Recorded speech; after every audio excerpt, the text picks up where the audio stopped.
ಬೆಳಗಾವಿ ನಗರದಲ್ಲಿ ಒಂದು public meeting ಮಾಡುವಾಗ ಸಾಕಷ್ಟು ಹೆಣ್ಮಗಳಿಂದ ಒಂದು ಕಾಮನ್ ಕಂಪ್ಲೇಂಟ್ ಇತ್ತು ಅಂದರೆ ಸಂಜೆ ಟೈಮ್ನಲ್ಲಿ ರೋಡ್ ಪಕ್ಕದಲ್ಲಿ ಆಗಲಿ ಶಾಲಾ ಅವರೊಂದು ಆಗಲಿ ಅಥವಾ ಗದ್ದೆಯಲ್ಲಿ ಆಗಲಿ ಜನ ಅಲ್ಲಿ ಕುಡಿತಾರೆ, ಅದು ಗಾಜಲ್ಲಿ ಹಾಕ್ತಾರೆ.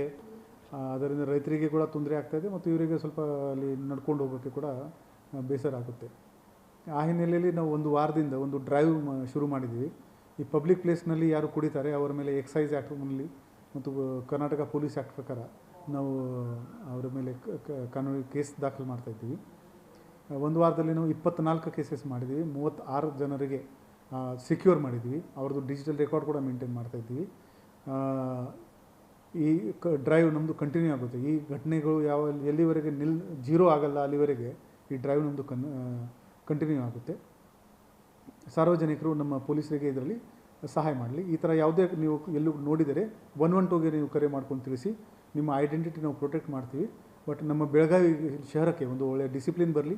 ನಮ್ಮ ಸರೌಂಡಿಂಗ್ಸ್ ಎಲ್ಲ ಜನರಿಗೆ, ಹೆಣ್ಮಗಳಿಗೆ, ಮಕ್ಕಳಿಗೆ ತಿರುಗಾಡೋಕ್ಕೆ ಸೇಫ್ ಇರಲಿ.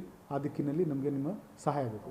ಧನ್ಯವಾದಗಳು. ಇದರಲ್ಲಿ ಪನಿಷ್ಮೆಂಟ್ ಏನಿದೆ ಆ ಥರ ಸಿಕ್ಕರೆ ಇವಾಗ ಒಂದು ದಸ್ತಗಿರಿ ಮಾಡ್ತಾರೆ, ಅದು ನಾವು ಚಾರ್ಜ್ ಶೀಟ್ ಮಾಡ್ತೀವಿ. ಅದು ಮಾನ್ಯ ಕೋರ್ಟ್ ಜನರಲಿ ಅದು 3 months to 6 months ವರೆಗೆ ಸೆಂಟೆನ್ಸ್ ಆಗ್ಬೋದು ಅಥವಾ ಫೈನ್ ಇವರು ಕಟ್ಟಬೇಕಾಗ್ತದೆ.